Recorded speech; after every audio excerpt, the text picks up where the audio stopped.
Hello, hello, hello, and welcome to this exciting episode of the Sovereign Society podcast.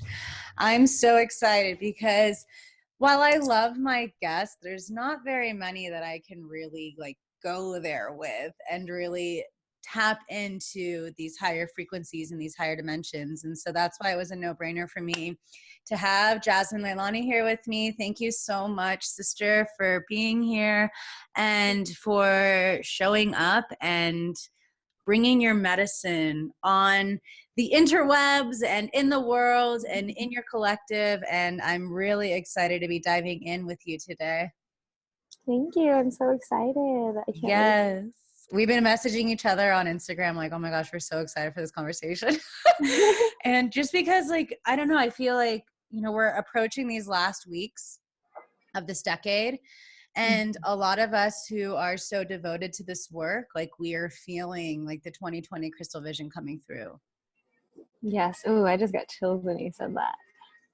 We're having to do the deep work, and something that I've been sharing so much lately on Instagram and stuff is living beyond the basic bitch spirituality of all the materialism and understanding that the spiritual journey is not all love and rainbows and unicorns all the time. There's depth and dark, and we need to go through the shadows to find the light. I feel like we forget that as spiritual beings having this human experience, we came here to help transmute the darkness. Yes, definitely. So how do you expect to transmute darkness if you're not willing to look at our own shadows, at our own darkness, at our own pain? Right. So I just want to really dive into this right now, because I just feel like, if we are calling ourselves spiritual leaders in this world right now, we have to get radically honest about the parts that even aren't all unicorns and rainbows and butterflies too. Definitely. And what I would like to add to that is, for many, is most of us are going through an awakening, and a very small percentage of that population of awakening souls is kind of like what I like to say, but I don't like to put labels, but this is just something to kind of filter out the differences between, there's categories, subcategories, and, our purposes and stuff. So I just use a term for right now, something that resonates with me is for the more highly evolved souls, or someone who's just not really going through the first steps of awakening, someone who's been going through this for years, someone maybe 3, 4, 5, 6, 7, 8 years, these blue rays, these indigos. For most of us, it's not in this community, this tight knit community.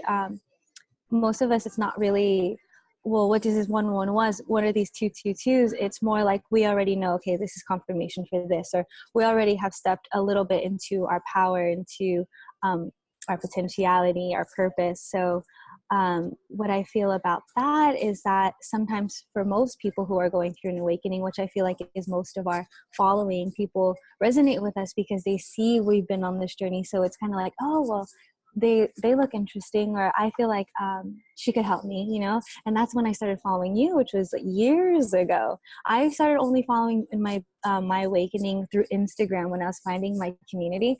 It was you and Sahara Rose. Those were the first 2 people besides my family and friends that resonated with me. And so the first podcast I ever listened to was yours. Amazing. So that's why I feel very honored to be here. But sidetrack. For that, it's just we are kind of more the way showers for the ones who are going through this beginning of the awakening. And so of course it's kind of the surface is love and light, but for Starseeds, it's it's way more than love and light. It's the way that we get to evolution in our soul is really tapping into what's triggering us, going through that shadow work. So when we go through these massive shifts, and when I talk about this shift storm coming, and most of us are on a collective level, we're going through this at some type of level, whether it's a lot really heavy, or maybe it's just something oh yeah, I'm kind of going through something. But for the awakening community, even in the highly evolved souls, part of that, it's just we have to really go in deep. And these are just signs from the universe that are helping us and holding us in our space, because we are so capable of doing this. It's something that we signed up for before we came here, you Totally. know? So that's where we can really tap in and understand like how powerful we are. Like it wouldn't have been presented to us if we weren't able to get through it.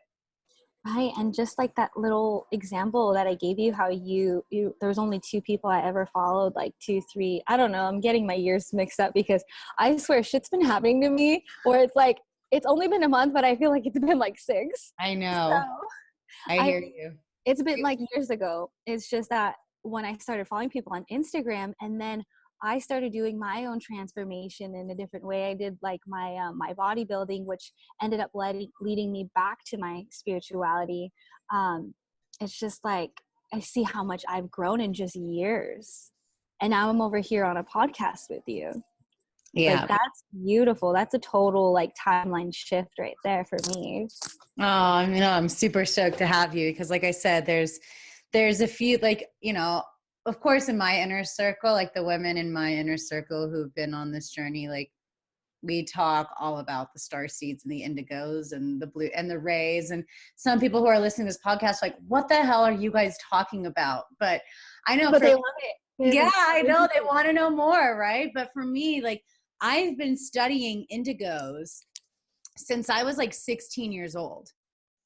Like, I remember I had a friend that was telling me like, oh, you're an Indigo. And I was like 16, and when I was 16, I was so conditioned of like my Catholic upbringing. Like I went to Catholic school and like all these things. And while I grew up in the church, like having to sit front row with my grandparents, there was always a piece more that I knew was I was going to discover on this journey, like, yes, like, I honor the lineage of like the upbringing that I have growing up Catholic and being Italian Irish. Like it's the epitome of like, of what it is, like Catholicism, that and the Filipinos like are like, Sure.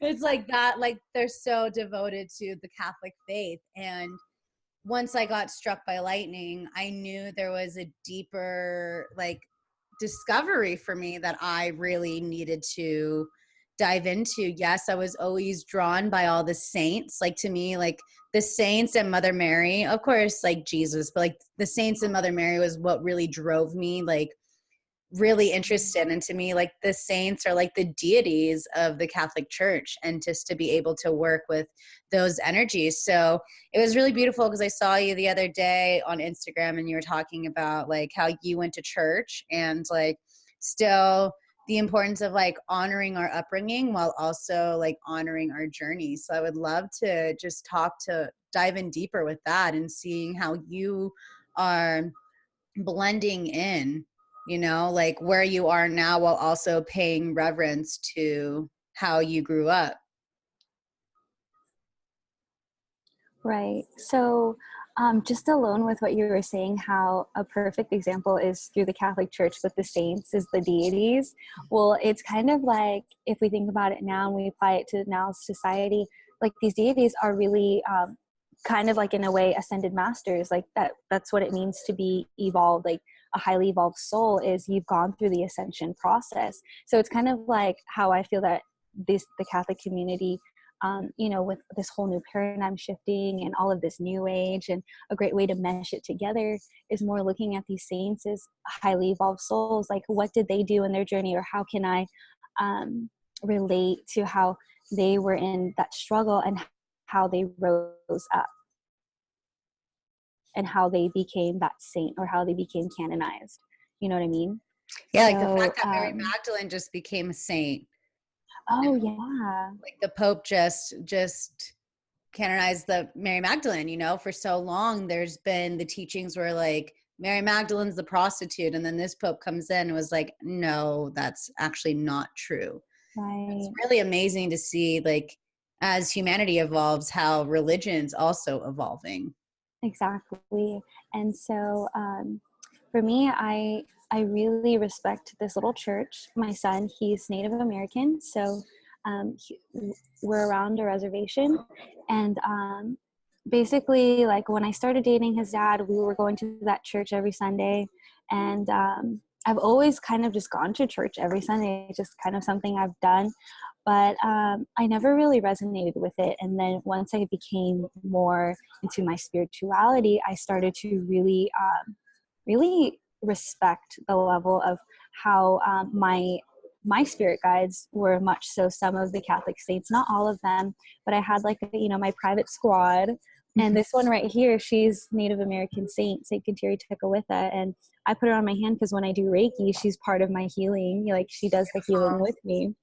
So for me, my discernment, how I do it is, like, I love to go to church because that's my way of serving. Like, that's my way of serving my community, because on the reservation, it's very small and it's probably got like 20 regulars. And then I pop in like maybe twice a month or something, or sometimes I'm consistent, but they love my light. They love just me being there, just seeing a young face, or like a young mom and then her child and then my son's dad. And it's just like, we're kind of like that new age kind of like holy family where we're not married. We're still living in the same house. I'm definitely not Catholic, but I go to church and I show my just my service, like give my time. And when I go there, it totally fills up my cup, and I get to serve my community in that way and get to be able to the elders, and really really build a connection with the elders is a strong thing I feel that we should be doing, whether you're into your culture or not.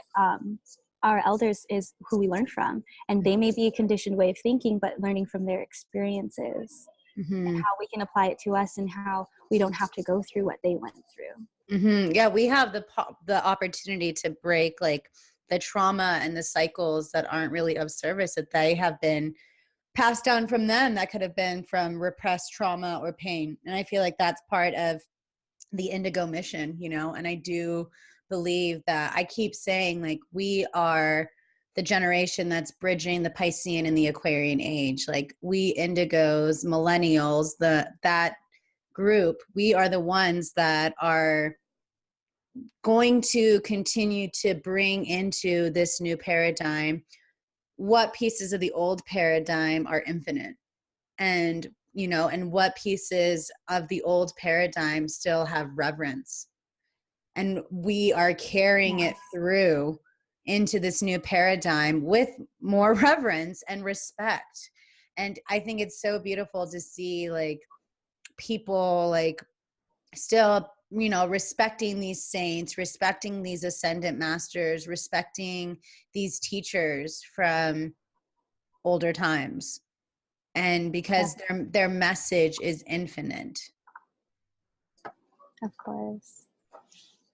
Their light is infinite. And so it's, I don't know, like I said, I would love for you to explain what your, for those that don't know, like, what is your grasp around Indigos and Starseeds? I would love to hear what you have said. So just like, if there's like the average person that's like, what is that? Like, what are they talking about?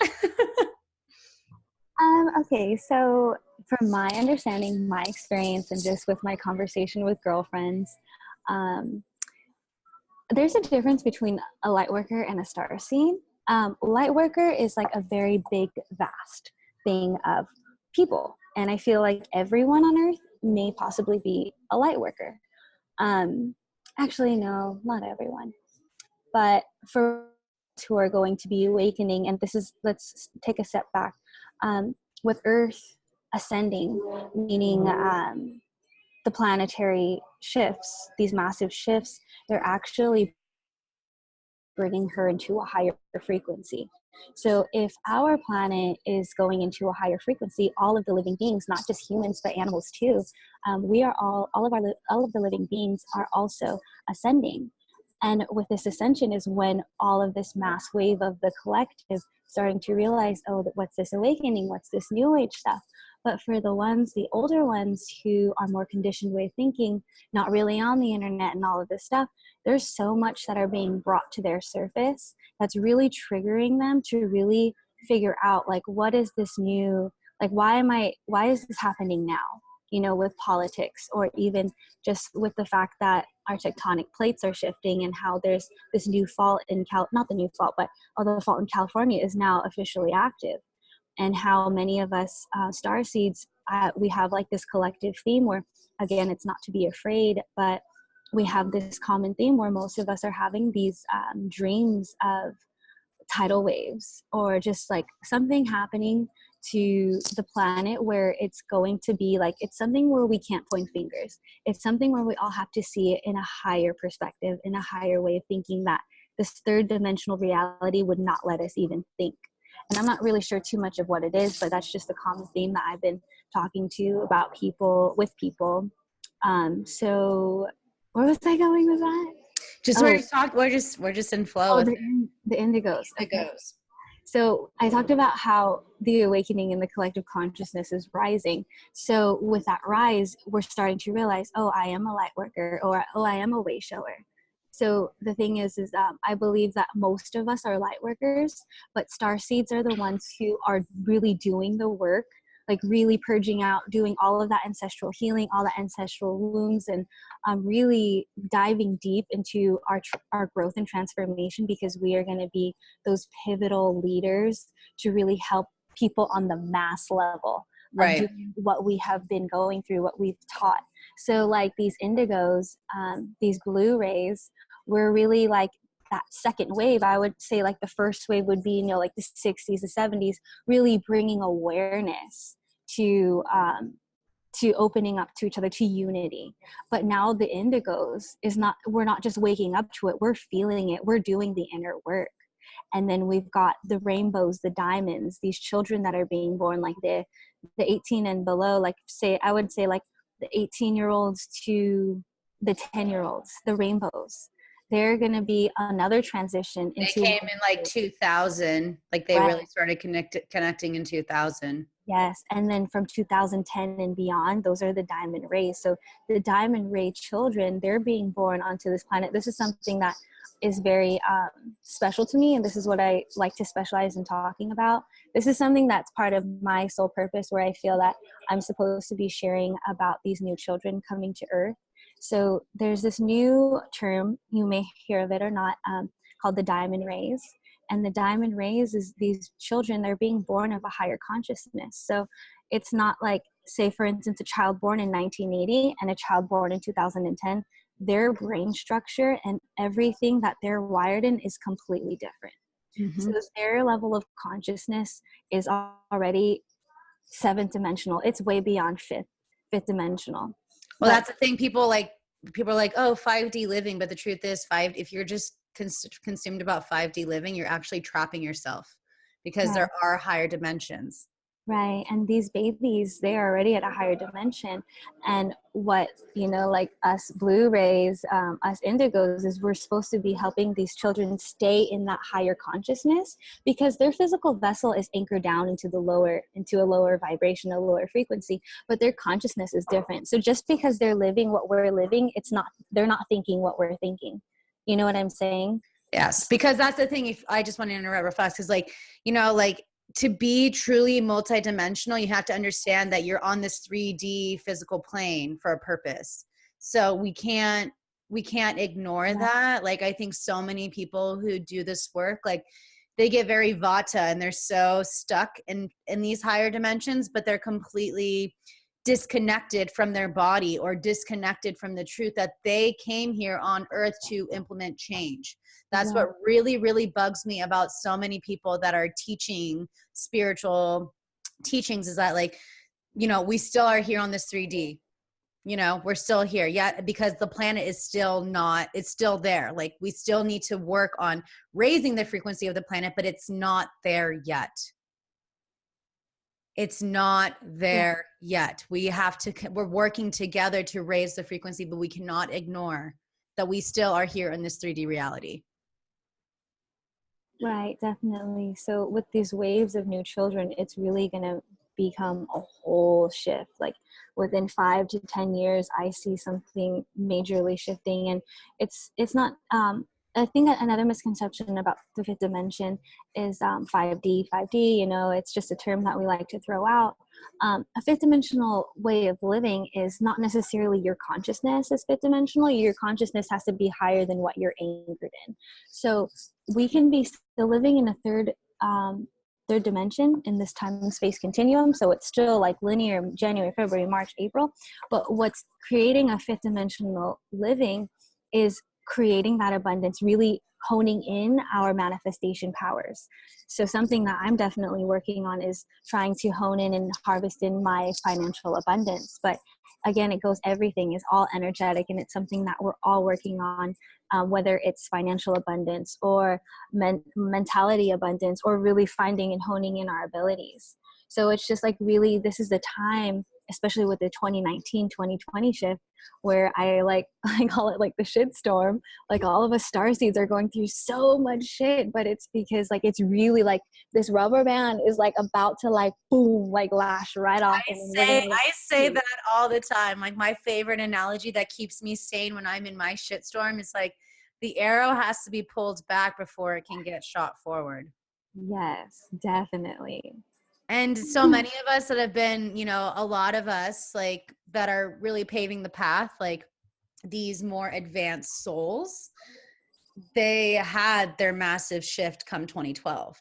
And so what I've been sharing a lot on the podcast this season is like, 2019 has been a Saturn cycle. Like, we've had a 7-year cycle since 2012. So much of, you know, even who we were 2011 is so, it's not, I don't want to say it's irrelevant, but it's like, it's like, it's night and day. Oh my gosh. I was so different. And, you know, and I do believe, like, I recorded this and I was talking about this in episode 91 of the podcast, was like, you know, like those that have been advanced, the advanced souls, if they haven't already, they are going to be birthing children in this upcoming decade, in 2020 and beyond. Oh yes, 1,000. And I feel like, you know, majority of these Starseeds who really ignited themselves back in 2012, like, there's been more of a lull for like children to come, because they're also like working through their own shit. I know that's my truth. Like, the huge, what catapulted my spiritual journey was that I was with my twin, and like, there was an opportunity where like we could have gotten together, but I knew I had to do the deep ancestral healing work. Girl, you're speaking to my soul right now. Like, it's my passion, like doing, like, my IC is conjunct my Pluto in Scorpio. Like, deep ancestral healing work is like my divine purpose in this life. And it's something I've been so passionate about. That's why, like, I really wanted to have you on this conversation, because like, I've been so devoted to this work since I was a little girl. When I was a little girl, I wanted to be a pediatrician. I've always known that my work is here to help the rainbow rays that are coming through, and the diamond rays, and all of these different children that are going to be coming in. Like, we have a responsibility. If you're a spiritually advanced soul that has been doing the work, you have a responsibility to really pave the path for these children. And so I really commend you for conscious motherhood and the work that you're doing, raising your son. And it's been so amazing seeing like more and more people that have been devoted to this work, how, you know, these children, they're so in tuned, and these parents are doing the work before and with their children. Yes. It's I love it. It's so amazing. But it's like also hard too. Like, you know, my son, he's with me, and I'm the type of person, this might be so bad, but I'm just like, if you don't want to go to school, you don't have to. Because he's in pre-K. So I'm just like, yeah, you can stay. You can just like not go to school. But then he's like, Mommy, can you homeschool me? And I'm like, yes, child, I want to homeschool you. But he like does all of these cute things where he's just like, he brings home rocks from school, and he's like, oh, Mommy, I want you to put this with your crystals. And like he pulls out cards with me almost every day. He has his favorite deck. He's just such a star seed. That's amazing. Yeah. And I mean, it's so amazing too, because when you look into the eyes of those children, you can see like there's some children you're like, wow, your eyes are galaxies. Like Yes. you can just see the innocence and you can see the wisdom. Oh yes, You the know? depth in the eyes. Yes. Like my son is like old soul. He does not like say a lick of lie. Everything is complete truth that comes out of his mouth. And sometimes I'm just like, boy, you really teach me. Oh, see, this is what's interesting. This is what's interesting too, because it's something you just touched on, and seeing the way that the school systems are right now is just like heartbreaking to me. And it's something that I know I want to get more involved with as well. And just to see like what can we do to really prepare these children so that, like we said, like earlier, like we have the power as the Indigos to be like, it ends here. Like, we don't want you to go through the shit that you went through. Because the way that I think of it, like, I'm older than you, but like, I was going through puberty when 9/11 happened, So that fear mongering happened during the most important, like, developmental stage of like, like going through puberty. Like, that's the initiation into adulthood. And then we've had to clean up the mess for like 18 years. Right. And be in that space. And so, I mean, there has to also be that like discernment, with the rise of technology. And a lot of these kids, like one of my girlfriends, her daughter, she hates phones. She hates when her mom's on her phone. Like she hates it. And she there are no phones, So these kids are really aware. Right. And it's something that for me, I've always feared because I come from a childhood where my parents were very not supportive in their own ways.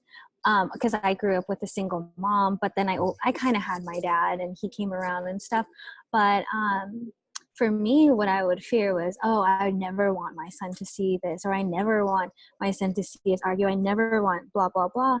But the thing is with these highly evolved souls that are these little things, these little star seeds, their consciousness is of a higher level. So I'm thinking, I'm a fear. I'm dropping down to the third dimensional linear way of thinking, of conditioning, like, oh, well, if I do this, my son's going to do that, or my son's going to think this. If he sees me doing it, he's going to be doing it too.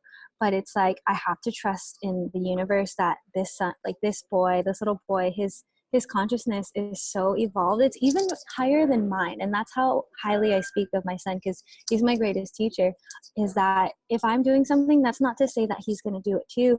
It's kind of giving him that experience, but from a different perspective. Like, he's not going through it, but he's learning from that situation. Mm-hmm. You know what I mean? I feel like sometimes, for me, I'm even guilty of it. If I see my parents, I would have thought like, oh, well, I'm going to end up like that, or I'm going to go ahead and be of that cycle. But I already switched it. I already saw it from a different perspective and knew not to do that. Transmute. And my son, of course, he's a little alchemist before I even knew I was a little alchemist. You know what I mean? So they already know. And it's just a little bit more of just bringing in those tiny words to anchor and hone in whatever their abilities are, what their real true moral is, or what their true belief is before they came into this whole conditioned way of thinking. Well, what would you say would be the biggest lesson he's taught you so far? That's a huge question. I think it just goes down to seeing how much he loves me. And I'm like, oh my gosh, if this little thing loves me, I really have to love myself too. That one is so sweet. He's the sweetest little thing.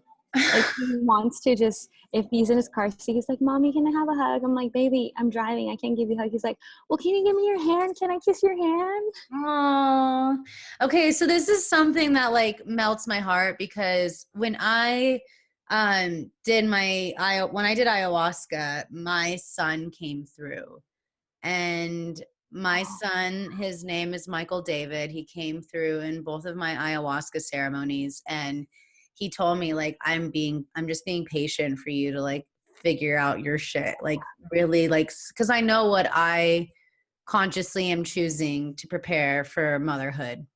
Yeah. And, you know, like I'm coming up to the decade where I will be a mother without a doubt.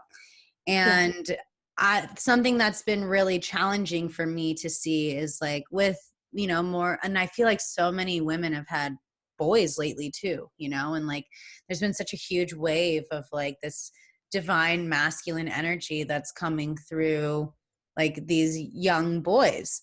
Mm-hmm. And so it's been challenging for me to see a society that's so the future is female, because what do we say to these boys? You know, how do we prepare a space for them where like, you know, there's so much of the healing that's happening with like the indigos. I feel like male indigos, if that's what you identify with, if you have men genitalia, there's so much of the rewiring of like the big boys don't cry or the man up. Like, you know, we're seeing more and more men really getting more in tune with their divine feminine side within and coming into that Mm-hmm. balance of wholeness and sharing emotions, which is something like our parents, our grandparents, and the generations behind haven't really been able to have the container to feel emotions. Right. Women are also rising up and becoming like self-sufficient, where there's like more women now that are actually like, they're the ones that are like the breadwinners, you know, in the house. Like there's, with the rise of the internet, there's so many more like female entrepreneurs rising up that are making more than like their male counterpart. And of course, like, you know, this is just one segment of the population. Of course, there's, you know, the LGBTQ community as well. But I'm talking specifically right now what I'm seeing with the way that we've like society has kind of evolved in a way.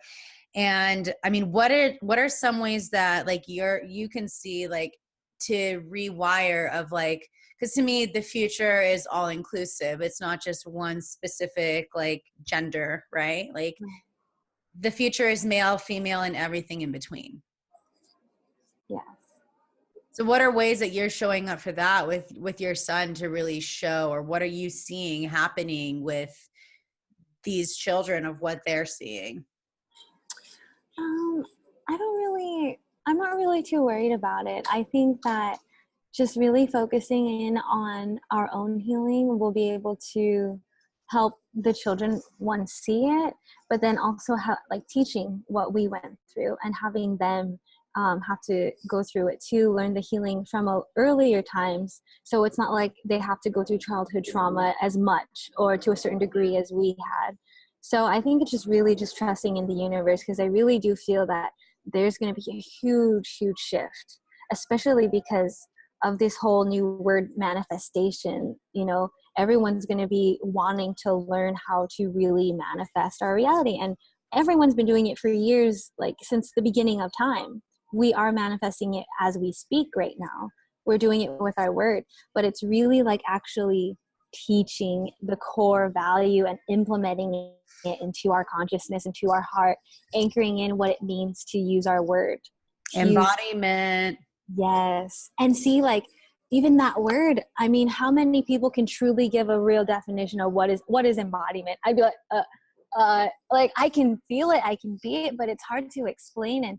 And that's something that we need to be teaching in schools, like having these mystery schools of really going in deep into the core of what you truly need for you to succeed in this life. It's not a one size fits all, you know?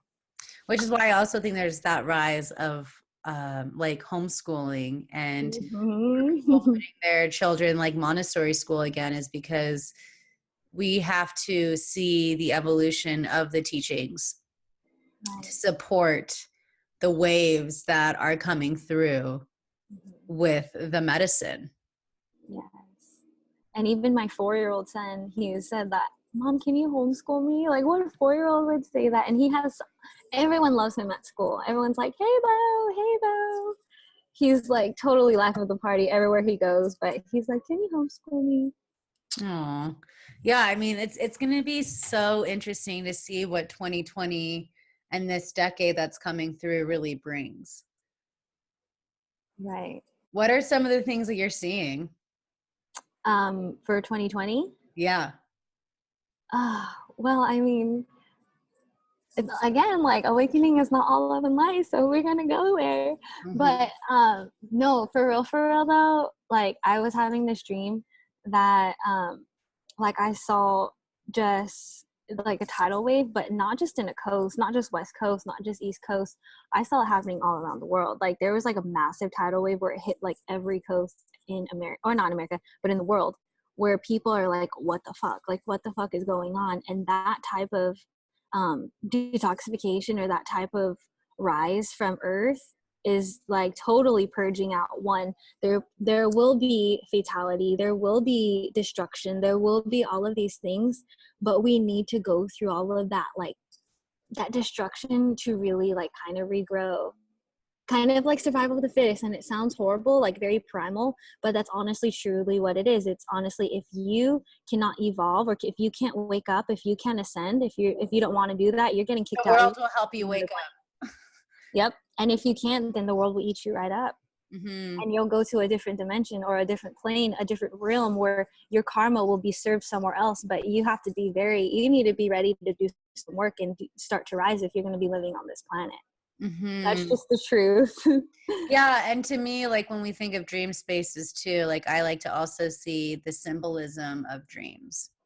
And so water is emotion, you know, and if you are seeing like that water hitting the earth, which is so much of that physical plane, like, emotions are going to be coming into, like, the ride of the emotions you're going to be experienced as well. Oh, yes. You know, and those emotions are our greatest teachers. And I think, like, you know, a lot of people aren't talking enough about, like, you know, especially if like you have like this image on social media or whatever, like, everyone is entitled to have a shitty day, you know? And so yesterday I was in it. Like, I was like, so, I can't even like put words to it. I don't know if it was because it was like the transition from Libra into Scorpio, like the last like hours of it, but I was like so testy, you know? And then I finally like stopped. I took a deep inhale. I was like, this is clearing out something. This is teaching something. This is like setting me up for something. And then if you think about it, we're Scorpio season, like, water, like fixed water sign, like, so funny. Everyone, like, you would like, it's intense, you know? And I think with these last weeks of the year, it's like we're washing away. And we have Mercury retrograde, like, on Halloween, like, we're washing away during the like holiest, like one of the most holiest like spiritual weeks, you know, with Halloween and Dia de los Muertos and like All Souls Day, All Saints Day. Like, this is like the veil is very thin right now. Yes. When you said that, I just got like chills all over me. The veil is so thin right now because we have an opportunity to remember the truth that we are spiritual beings having a human experience. Definitely. And this is the time for us to tap into our healing abilities. And I know you practice a lot with Reiki, and you do a lot with the, you know, the different energy modalities to really help us navigate through and to help anchor in the fact that, you know, all of this is energy. Yes. And you have the power to steer the energy to support you. Right. It's just really knowing, having the knowledge of what we are, what multidimensional means, and, you know, understanding consciousness, understanding it's always shifting, it's always flowing into different dimensions, higher frequencies, and realizing how our physical vessel is connected, and how we're not just this little skin and nails and stuff, you know? It's really meshing in all of that knowledge to realize what we truly are. Yeah, because I know for me, for 2020, like, I'm hearing to travel to the sacred sites. So like, it's yelling at me. Like, I'm in the process of writing this book. Once the book is done, like, I'm traveling to sacred sites to activate and to uncover like the frequencies that want to work through me to help implement change as a starseed. And I know Right. you've had very profound experiences at Mount Shasta. Right. Yes. Very. It was life changing. But I- Peru is calling me too. Peru is my top 3 places are Bali, Peru, and Bali, Peru, and Egypt. Like those are the Those places. are my top 3 too. I went to Bali back in 2013. It was like the first year of like my spiritual journey, and I went after traveling. I was living in Thailand for 2 months, and I went just for a week in Bali, but I was with the wrong people. They just wanted to party, and I knew like there was something deeper to uncover there. But I mean, you're hosting a retreat in Mount Shasta. Yes. And So what's interesting about Shasta is I went there for the first time on the winter solstice and of last year. So that was December, so it was 12/21/2018, where I met my first soul sister. And mind you, so before 2018 I was doing my bodybuilding, but I did not have a single friend for years. Like, not like, I had high school friends, and actually I had one high school friend, always talked to her, didn't talk to her for years. Then I finally was just like, what, after I did my Reiki master certification, it said go to the mountain, go to Mount Shasta. Went there, met my first soul sister, and totally, like, we uncovered so many past lives together, and just like this soul sister connection. And I met another beautiful soul who got struck by lightning too, who's one of my most like beautiful soul family members, and who's now part of all my retreats that I do. So he is a spiritual tour. He does spiritual tours on the mountain every day. That's what he does. He does tours on the mountain. And so when I went to Mount Shasta, it was a big, strong message that I needed to start doing wellness retreats. And so in Mount Shasta. So I did my first one in March. Then I did one in May. And this is going to be my third one, which is a Reiki retreat. And so what's beautiful about Shasta is, if anyone knows about it, it's one of the root chakras of the earth. The first chakra, or, it's really like, it's kind of confusing. It's very controversial right now, because with the pole switching, they say like the 8th chakra is now, or the 7th chakra is now the first chakra, and all those things. But it's a very potent portal of energetic vortices all over Shasta. And it's also known, there's ancient legend, ancient myths, stating that Lemuria is under Telos. The city of Lemuria is underneath Mount Shasta. And that was one of the things that really drew me to Mount Shasta, was just the whole Lemurian culture and the whole mysticism behind it. And so I went there kind of for that. But then I realized that those are my soul family. Those are the people who are guiding me to share the message of the Lemurian message, and really going back and activating our crystalline DNA. And again, just bringing awareness into that our DNA is encoded with crystalline energy. We have a crystalline DNA. It's not just a double helix. mm-hmm. And so that's something that I'm very passionate about with my energetic work is Reiki was definitely something that's helped me in the beginning of my journey. But what I'm really tapping into with my energetic abilities is really going beyond the primary chakras and working on the morphogenetic chakras. So every person, every being, we have our 7 primary chakras, but we also have 8 morphogenetic chakras. So this is all tying into each chakra in our body. Every energetic layer that we have correlates to a certain dimension within our time-space continuum.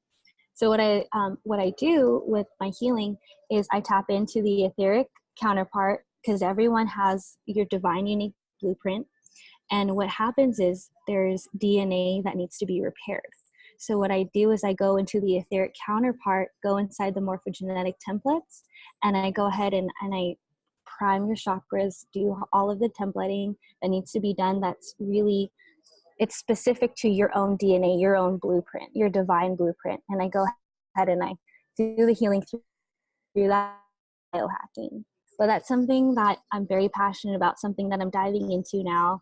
And I would love to be able to teach people once they feel called to be doing that type of energetic work. It's something that I would love to teach about with people. That's so beautiful. Yeah, my first experience at Mount Shasta, I went there before I taught at Oregon Eclipse Gathering, where I saw the solar eclipse that was in 2017. Oh, I was following you when you went. Yeah, so that was the first time I went with Mount Shasta. I went with two soul sisters, and we went before and after the eclipse. And so we went to Castle Lake after, and like we all just like dove in the lake naked and just like we threw crystals in the lake, and we like had like a rebirth baptism. And it was like the month later, ayahuasca found me, and we found each other, really. Like the week, like I said, the month later, I sat in ceremony for the first time, and just seeing, you know, what came through from Shasta. Like, if you have not been there, you need to go. Like, it's in Northern California. You need to go. Yes. So I'm holding Jasmin on her retreat and go. Yes. So my retreat will be in December, December 13th to the 16th. It's a 4 days, 3 nights. And the retreat property is on 5 acres on Mount Shasta. We're all going to stay in a beautiful cabin. We have shared rooms, private rooms, and I prepare all the meals myself. Aww.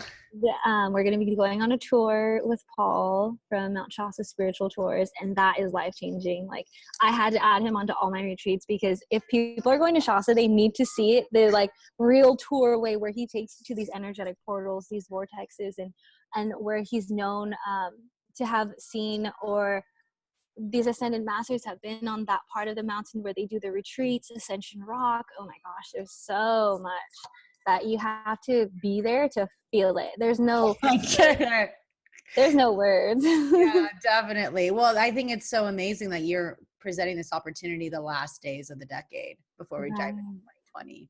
Yes. And I thought, like, do I do it before or after? It's like, no, we need to do this before. It's like really honing in our abilities and redefining it and having awareness of our own self-healing abilities and utilizing it for this next coming year.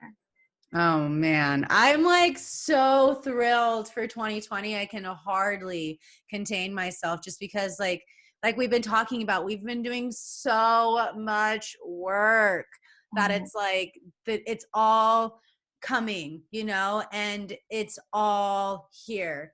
And I'm just so excited that, you know, and if you're really interested, you can get $200 off the retreat. Just use the code sovereignty, and you're going to be able to join Jasmin on this path and on this journey, just because like if you're feeling called to really experience a radical shift, like this is a space that will offer that opportunity and that experience.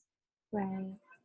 It's really about just showing up for yourself and investing in yourself, in your personal growth and your transformation, because no one's going to do the work for us, and we're needed to do the inner work. There's no more room to play small anymore. Like we're talking about, like, that's why I knew I wanted to bring you on this episode, because I was like, I want people to really understand like why there's no more room to play small. Like, this is the time. And you checked me right before. You even checked me, and I needed that. I needed to hear what you had to say during our meditation. That download like really resonated with me. Yes. I mean, that's just how I roll.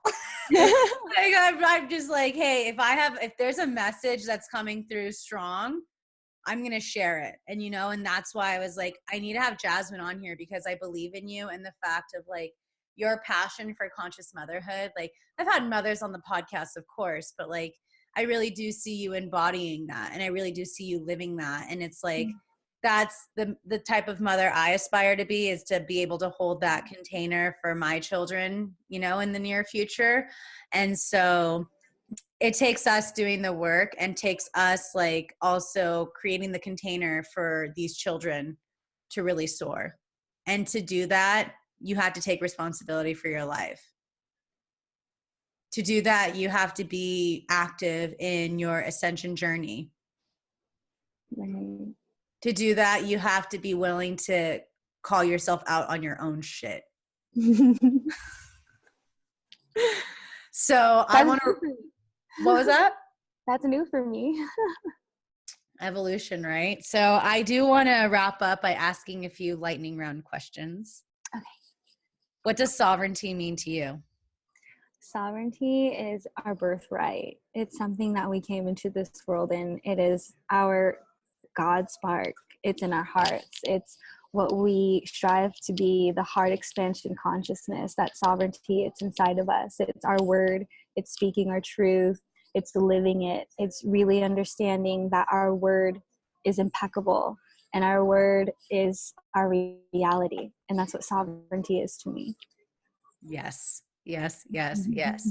What would you say is a book that really catapulted you and really shifted the way you see the world? Okay, this book right here, and I have it. That's how strong it is. It's called Unveiled Mysteries. So Unveiled Mysteries, it was written in 1930, which is interesting, but it's written by a man named Godfrey Ray King, who went to Mount Shasta and had these experiences with the ascended master Saint Germain. So Saint Germain literally came down in physical vessel, like full blown, like in a skin and everything.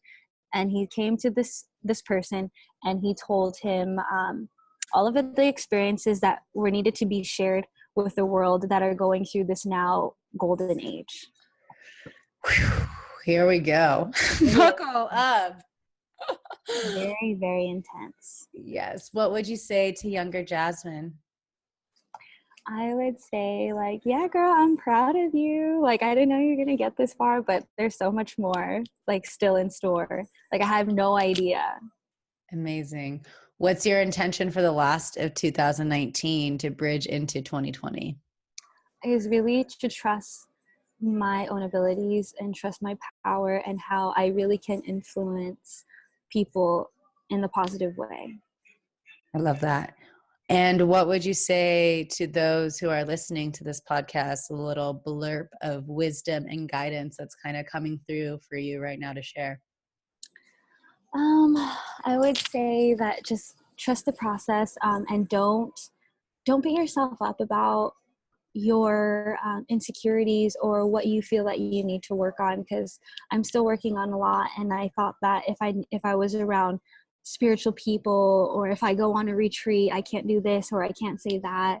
And it's really like actually just being myself and, you know, smoking my joint if I have to. That's something that I personally like really want to work on. Is that's something, and honestly, like, I'll be truthful and honest with myself, is I have a problem with that, like, since I was 14. So it's kind of just been habitual for me. And so I can honestly say that it's an addiction. And no matter what anyone says, like, marijuana can't be addicted, you can be addicted to anything.